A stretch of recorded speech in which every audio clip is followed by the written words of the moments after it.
Use of has और have. जब भी कोई चीज हमारे पास होती है वाक्य में, इंग्लिश का सेंटेंस है किस तरीके से बनाते हैं, जैसे कि कहते हैं ना, मेरे पास छाता है, मेरे पास दुपट्टा है, मेरे पास कपड़े हैं, मेरे पास गाय है, मेरे पास भैंस है, या मेरे दो भाई बहन है, यानी अगर मेरे भाई बहन है तो है तो मेरे पास नहीं है ना, या मेरी एक गाय है तो है तो मेरे पास नहीं। तो इस तरीके के सेंटेंस पास में है या कोई भी चीज मेरे पास है तो उस सेंटेंस में लगाते हैं हैज और हैव। क्या लगाते हैं? हैज और हैव।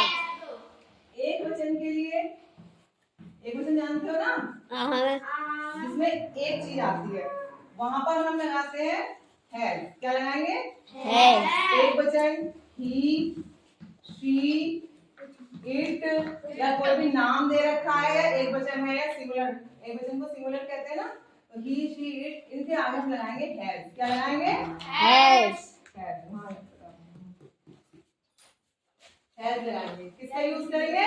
हैज। और बहुत सारी चीजें हैं तो हैव लगाएंगे, यानी कि बहुवचन के आगे, प्लूरल के आगे, या दे मीन्स दे होते हैं, आई, यू, इनके आगे हम लगाएंगे हैव। क्या लगाएंगे?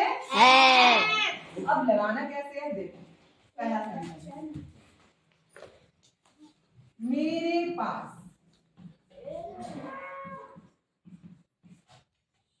एक गाय है। मेरे पास एक गाय है। ठीक है, ध्यान से देखेंगे कैसे बनाना है।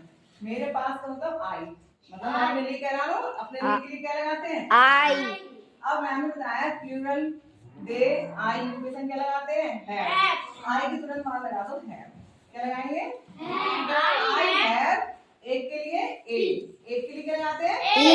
ए। I have a cow. Cow, very good. क्या है मेरे पास? काऊ। काऊ है। अब यहाँ हम विराम लगाते हैं, यहाँ फुल स्टॉप लगाते हैं। ठीक है, अब दूसरा वाक्य, पास एक पेन है। क्या है? पेन है। तो सबसे पहले नाम, सब्जेक्ट ये है हमारा, उधर बताया था सब्जेक्ट क्या होता है, ऑब्जेक्ट क्या होता है और वर्ब क्या होती है। इसमें वर्ब तो दे रखी है, खाली सब्जेक्ट और ऑब्जेक्ट है। तो सीता, अभी नाम है, नाम के संग हैज लगाएंगे, हैव लगाएंगे, हैज। क्या लगाएंगे? हैज। सीता हैज ए, क्या है सीता के पास? पेन। सिंपल सेंटेंस है? मतलब पहला वाला वाक्य सब्जेक्ट में क्या है, तुम है तो यू लगाओगे, मैं हूं तो आई लगाओगे, कोई नाम है तो उसका नाम लिख दोगे, हैजर लगाओगे, और क्या चीज है उसके पास वो आगे लिख दोगे। ठीक है, अब आगे तीसरा सेंटेंस देखो,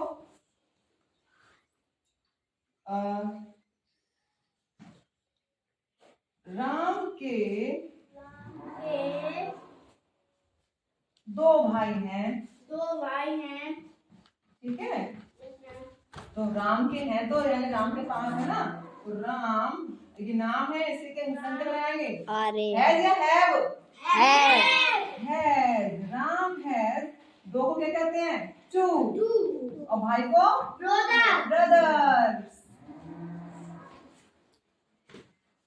क्लियर हो गया? सबको अच्छे से समझ में आ गए?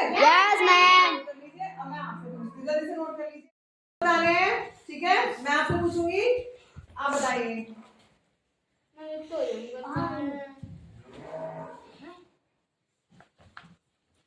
तुम्हारे